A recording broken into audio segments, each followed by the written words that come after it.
I jolted awake from a deep sleep. Still dazed, I glanced around. White bed sheets, a matching duvet cover, the familiar decor of the room. Wasn't this the hotel I stayed at during my last life when I was taking the grad school entrance exam? In my previous life, to avoid any delays on the exam day, my boyfriend Jason Chen and I had booked rooms at a hotel near the testing center well in advance. We stayed in adjacent rooms. However, despite being someone who usually woke up early, I overslept on the day of the exam. By the time I woke up, there was no way I could make it in time. Jason later told me he knocked on my door and called out, but when I didn't respond, he assumed I had already left. It wasn't until he got to the exam center and didn't see me that he realized something was wrong. He tried calling me multiple times, but none of the calls went through, and there wasn't enough time to come back for me. I thought I had only myself to blame for sleeping in and missing the test. I cried my heart out, devastated. Jason held me gently and said, "It's fate.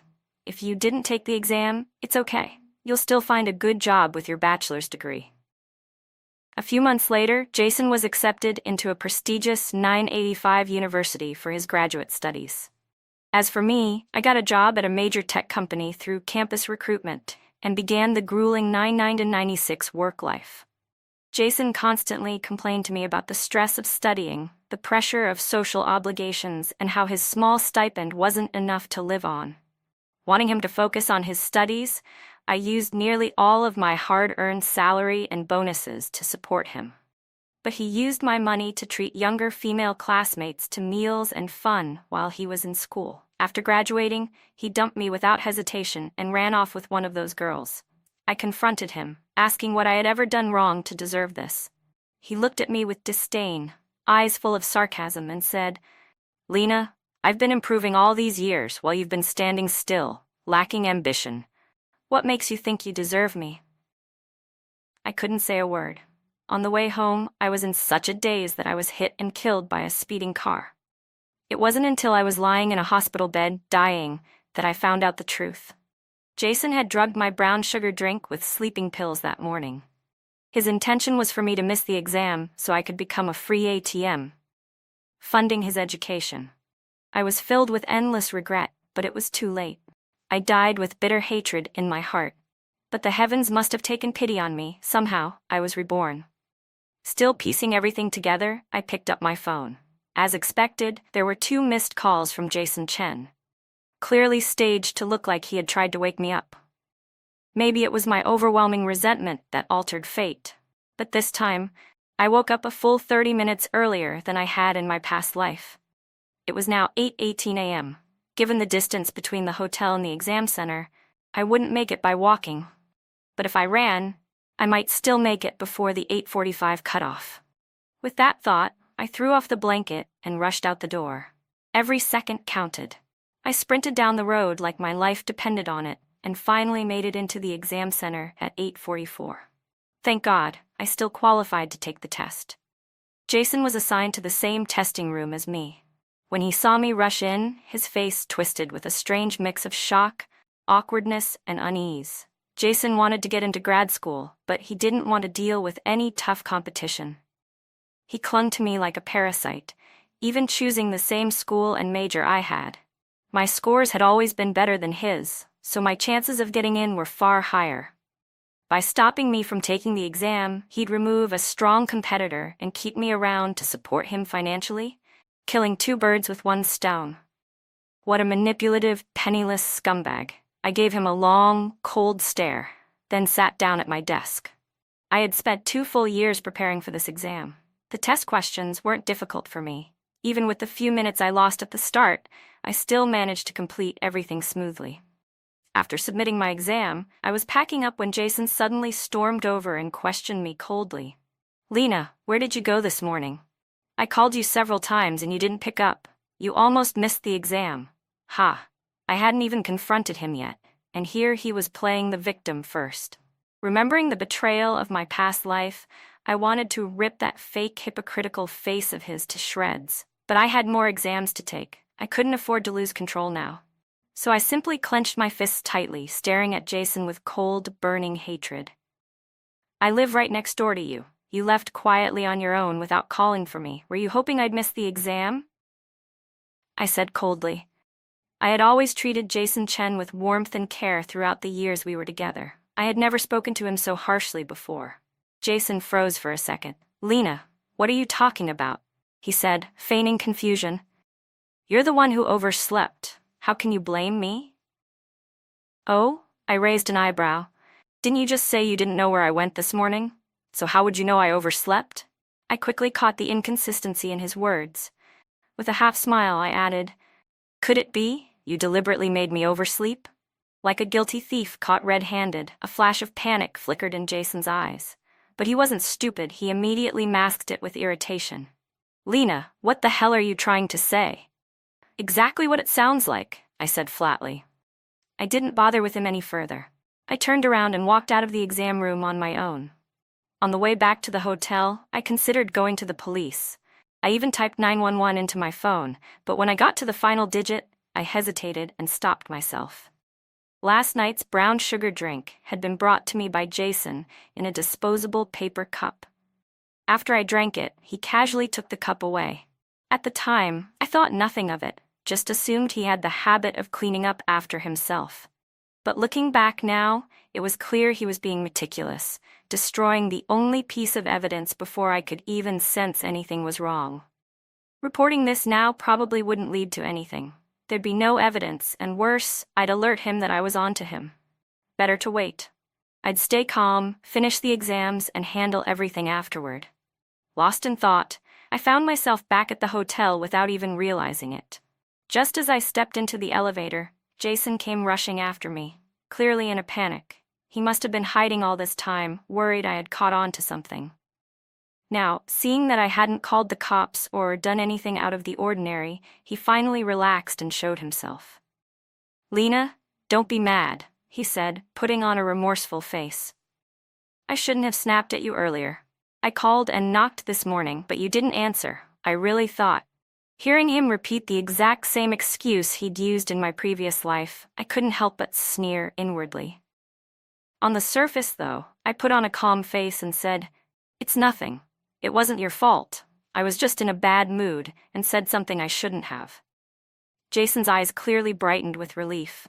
With his cruel and manipulative nature, if one tactic didn't work, he would definitely try again. I needed to stay composed, lull him into a false sense of security, and wait for the right moment to gather solid evidence, enough to get him thrown in jail and sewing prison uniforms. He reached into his bag and pulled out a cup of milk tea with a big smile. It's my fault. All my fault. I got this for you to say sorry. Drink it while it's hot. I glanced at the milk tea in his hand and furrowed my brows slightly. So eager to make a move again? But as soon as that thought crossed my mind, I dismissed it. Jason had been on edge the entire time, watching my every move, afraid I'd report him. If he tried anything now and I did go to the police, he'd be walking right into a trap. There was no way he'd risk tampering with the drink again so soon. He'd probably try to act normal, maintain the illusion of innocence. So I took the milk tea without hesitation, took a sip, and said casually, Thanks. Seeing me drink it without suspicion, Jason's tense expression visibly relaxed. He smiled and said eagerly, You must be hungry. Let's go get something to eat. No thanks. I'd rather rest a bit more, I replied with a shake of my head, then turned and headed back to my room. Once inside, I tossed the milk tea straight into the trash and immediately dug out my English review notes from my suitcase. I went through them as fast as I could, scanning the material in my mind. In my last life, my English scores were decent, but after working non-stop for 3 years, I had forgotten a lot of the key points. Even though I had reviewed them afterward, I could only remember the general idea of the questions. I needed to go over everything again to make sure I was fully prepared. Fortunately, the afternoon exam went smoothly. To prevent any further surprises, I told Jason Chen that the roadside budget hotel was too noisy and used that excuse to ditch him and move into a slightly farther but much quieter 5-star hotel. As soon as the exam ended, I bought a high-speed train ticket back to school, grabbed my suitcase, and headed straight for the train station. I had barely arrived when Jason called. I stared coldly at the screen. He kept calling, one time after another. When he reached the 8th attempt, I finally picked up, slowly and deliberately. Before I could say a word, his angry voice came blasting through the speaker. "How many times have I told you not to run off like that? Where the hell did you go?" "I'm at the train station," I said coolly. "Heading back to school." "The train station? Why didn't you wait for me?" "You're so selfish," Jason snapped, climbing straight up to his usual moral high ground. Then, in his commanding tone, he added, "Whatever. I won't argue with you anymore. Just buy my ticket too. I'm heading there now." Jason came from a poor family. His entire college education was funded through financial aid and student loans. I had paid for his hotel stay and his train ticket for the grad school exam. Even the registration fee had come out of my pocket. I had no idea what was wrong with me in my last life to actually believe a guy like him, who lived off women, could ever have a conscience. Just thinking about it made my stomach turn. My grip on the phone tightened involuntarily as I replied coldly, "My train's about to leave. I'm not waiting for you. And as for your ticket, what, didn't your kindergarten teacher ever tell you to handle your own business?" The other end of the line went dead silent. Without a second thought, I hung up on him. Right now, the last thing I wanted was to see him. Even just picturing his face in my mind made me want to stab something. As for why I didn't just break up with him, of course, I wanted to give him another chance, a chance to incriminate himself.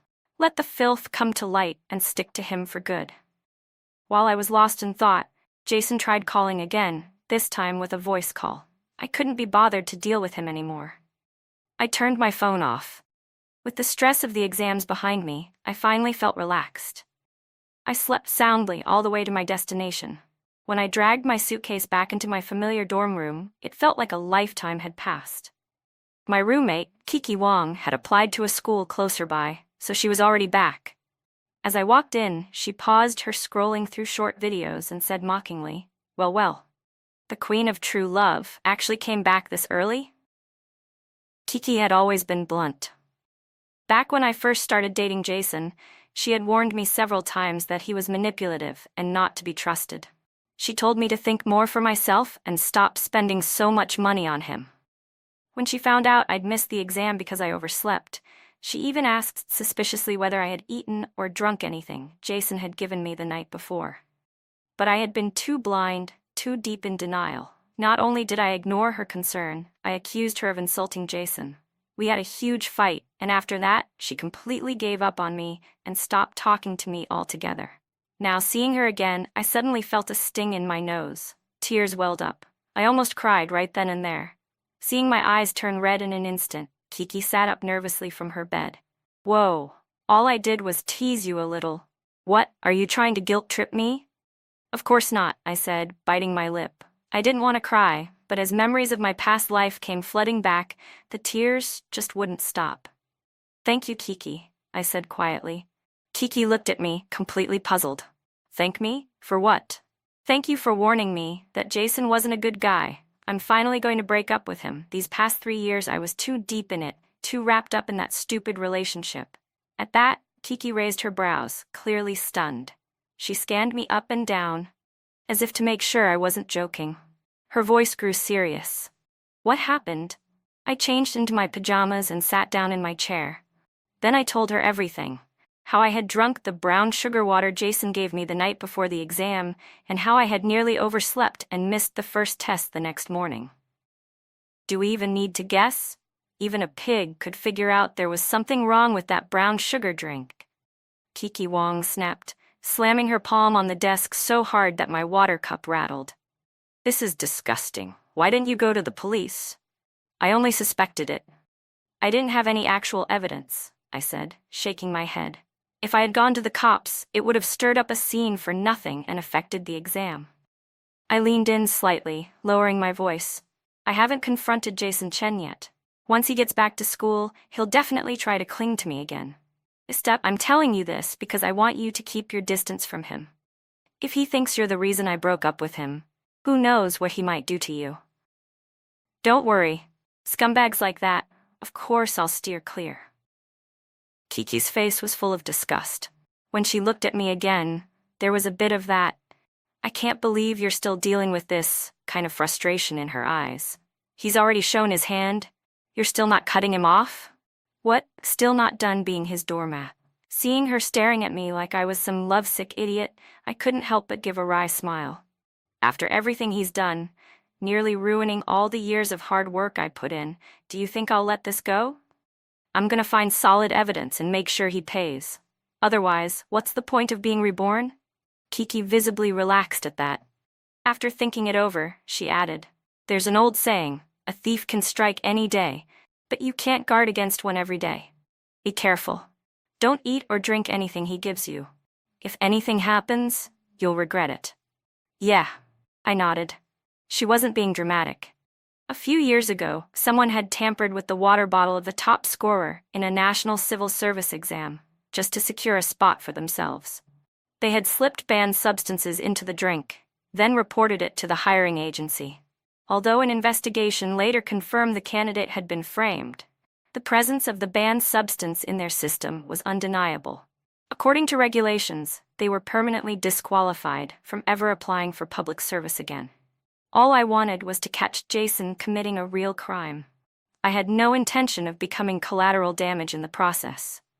After that, Kiki and I chatted for a while about potential interview questions we might encounter, then went to bed.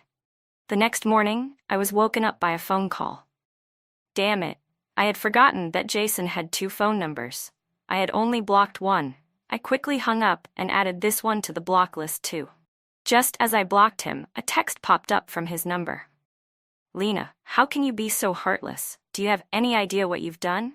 I spent the whole night sitting on a hard train seat and now I'm about to fall apart." Before I could even react, another message came in. "I followed you all the way to this far-off school just so we could be together, and you just left me behind, riding a nice high-speed train all by yourself.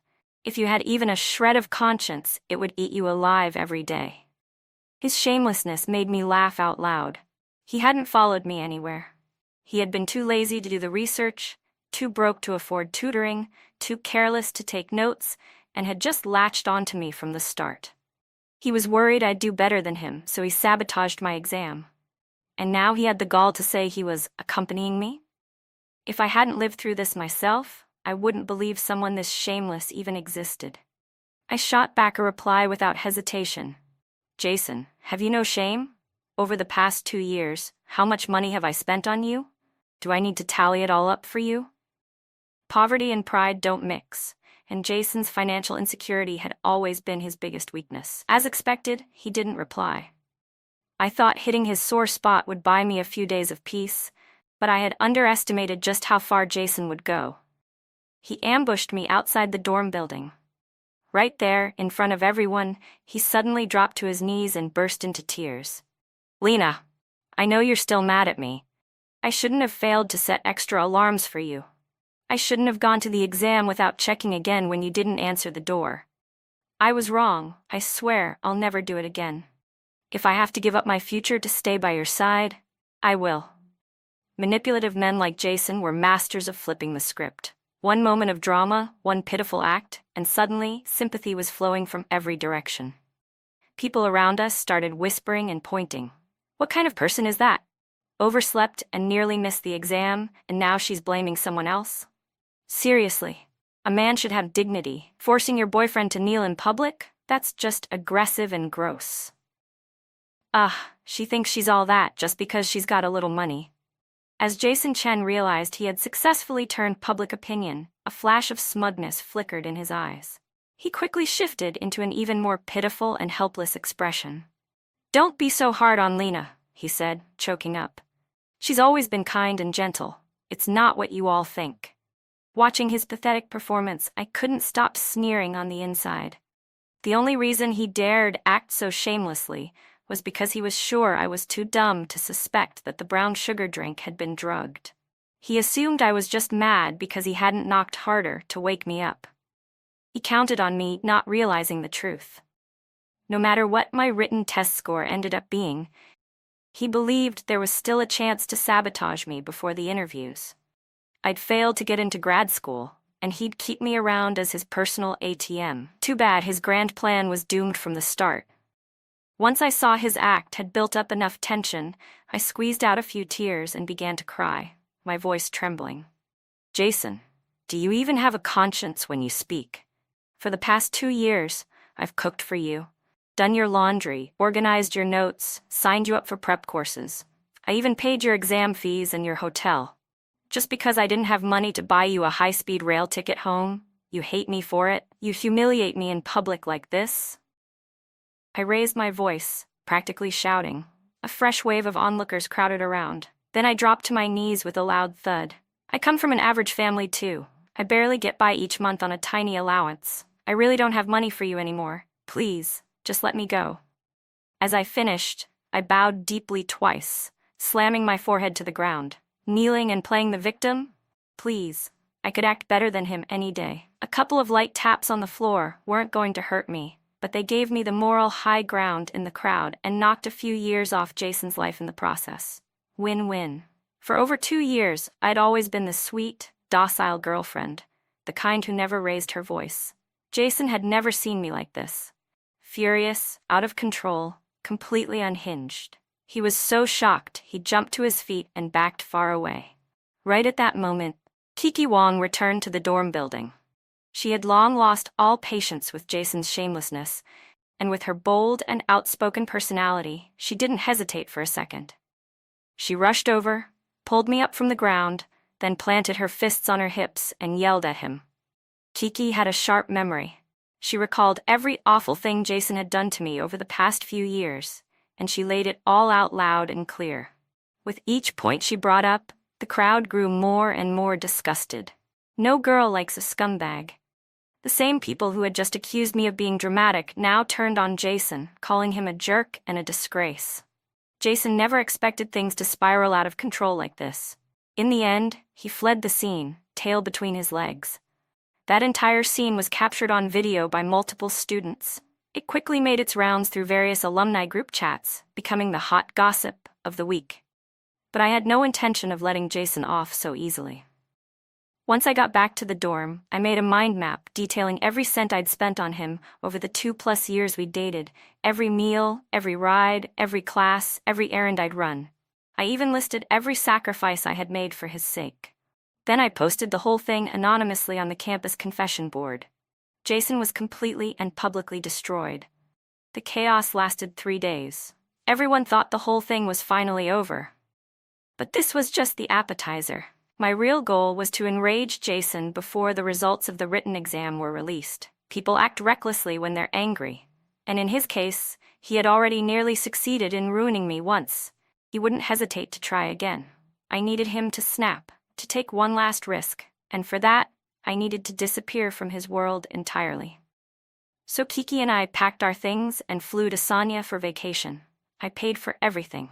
Consider it repayment for how cold I had been to her in my past life. Back then, I had joined a major tech company right after graduation. I worked endless overtime just to earn enough for Jason to study in peace. I pushed myself so hard, I developed chronic health issues in my early 20s. So now, I cherish this hard-earned break. I spent the entire vacation in total relaxation, lying around and doing absolutely nothing, as if trying to reclaim every moment of rest I'd been robbed of before. During that time, even though Jason had been utterly disgraced on campus, he still didn't give up trying to contact me.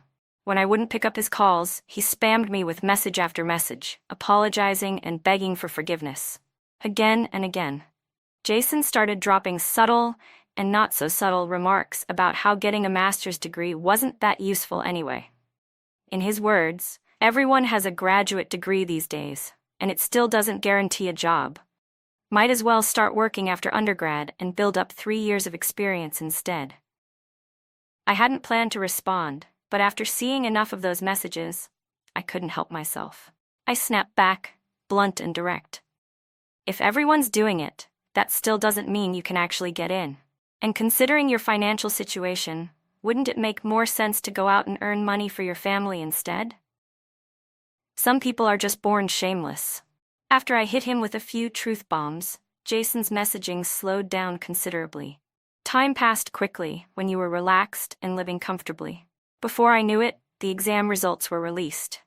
Despite rushing to take the test, I had a strong foundation from my previous life, and I still remembered parts of the actual questions. I ended up scoring an impressive 380. With that score, as long as I showed up for the interview and didn't lose my mind and physically attack the panel, I was basically guaranteed a spot. As for Jason, he'd been slacking throughout his prep, 3 days of studying followed by 2 days of doing nothing. His foundation had always been weak. In our previous life, he only barely made the interview cut, scoring just 20 points above the threshold. And that was only because he used dirty tricks to eliminate me as competition and managed a fluke performance. This time, he didn't get so lucky. His score was even lower than before, just barely scraping past the cutoff. Unless all the top candidates completely tanked during the interview, he had no chance of making it. He was nothing more than a placeholder now. Jason never expected this kind of outcome. He completely lost it, using a dozen different phone numbers to call me over and over again. When I didn't pick up, he flooded me with texts, pleading, threatening, begging, and manipulating. All with one goal, to get me to voluntarily give up my interview slot. I watched his pathetic desperation with icy detachment. I wasn't just disgusted by him. I was disgusted with myself, too, forever falling for someone like him. He had nothing going for him besides a decent face. My feelings for him in the past had been a disease, romantic delusion at its worst. But tantrums aside, Jason wasn't ready to let go of the opportunity that he believed rightfully belonged to him. The moment he learned I had returned to campus, the calls ramped up again. This time, he was sobbing and begging me to meet with him, just once. I agreed. Truth was, I could have gone straight from home to the grad school for the interview, but I deliberately made a detour through campus. I needed to draw him out. If I never showed up, how would this desperate performance of his ever reach its climax? I put on my best makeup, dressed nicely, and told him to meet me at the garden near the campus lake. During college, I had always been focused on studying. I rarely made time to dress up or take care of my appearance. When Jason saw me now, completely transformed, a look of shock and disbelief flashed across his face. He wasn't prepared for how different I looked. The surprise clearly knocked the wind out of him. He walked toward me with a fake smile and tried to grab my hand. "Lena, you're even more beautiful than before." I stepped back quickly, avoiding his touch with visible disgust. That's what happens when you cut toxic people out of your life. You sleep better, look better. Raising an eyebrow, I added coldly, "Whatever you want to say it now. I need to go back and prep for my interview, especially my English speaking." Yes, I brought up the interview on purpose. I wanted to get under his skin.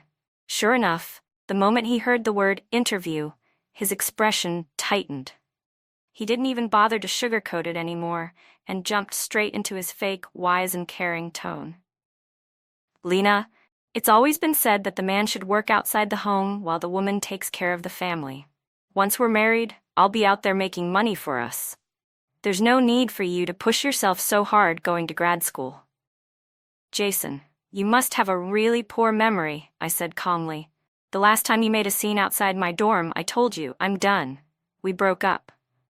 Even if we hadn't, I paused deliberately, letting him think I was wavering. Just as he started to believe I might still be holding on, I dropped the final blow.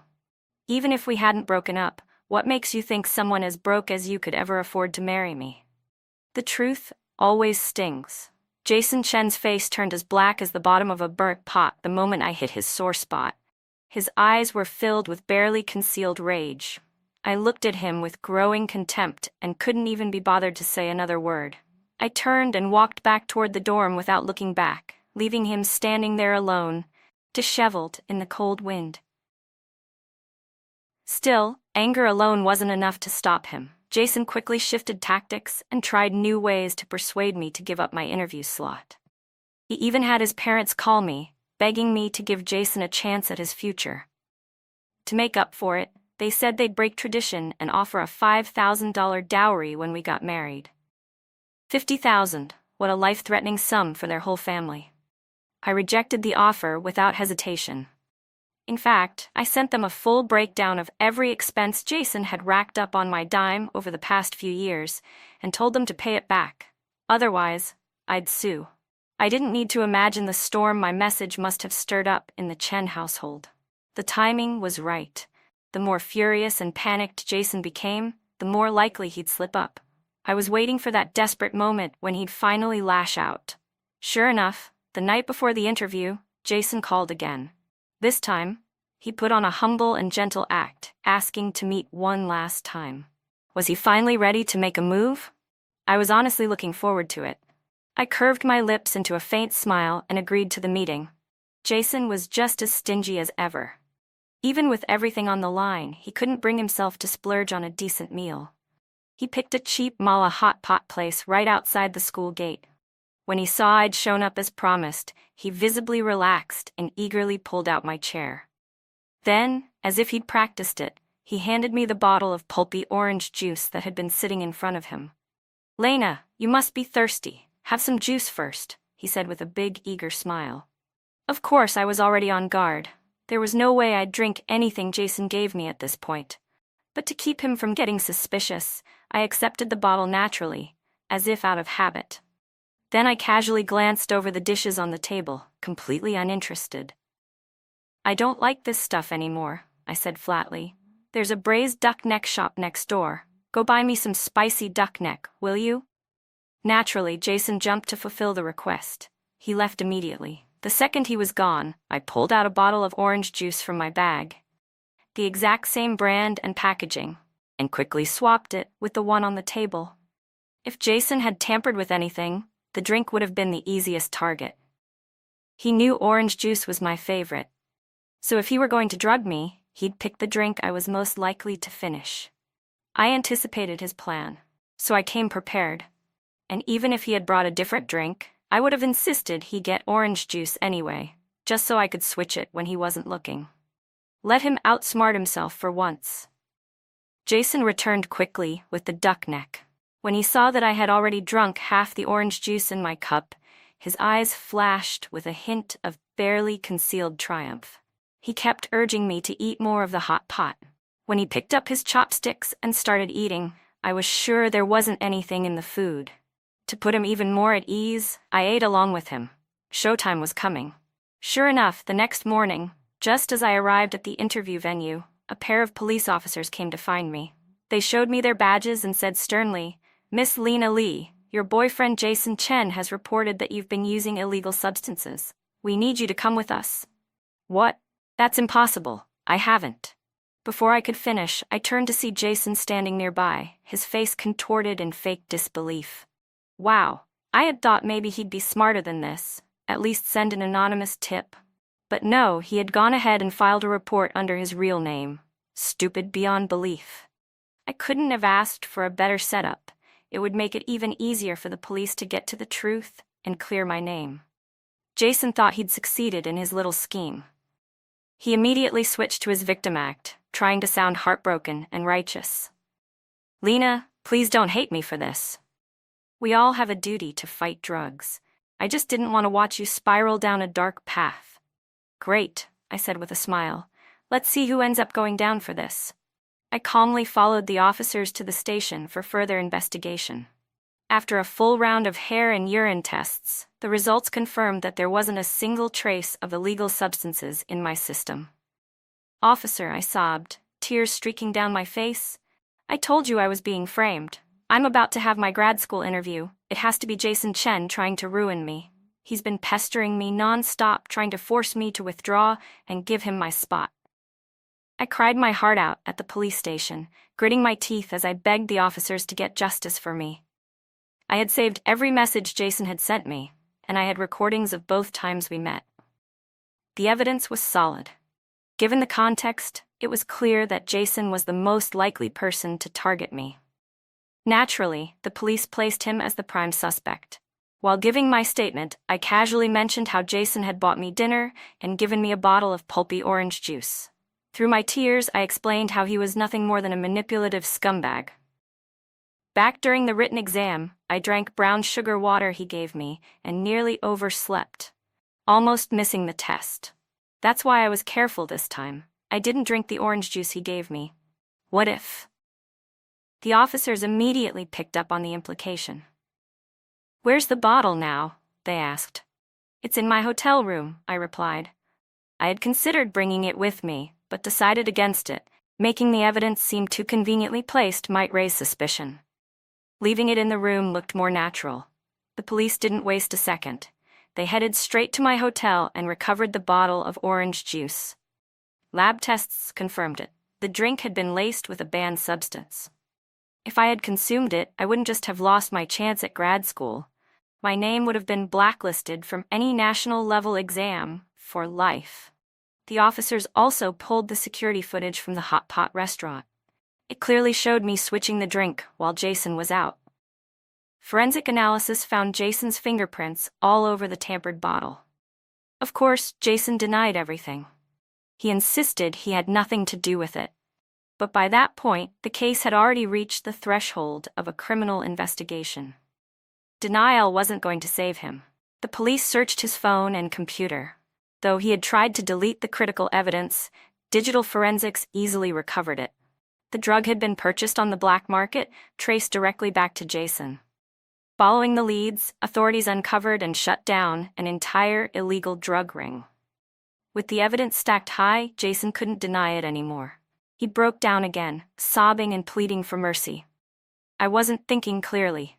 Please, Lena, forgive me. I scoffed at his crocodile tears. He could cry all he wanted, he was full of it. Forgive him?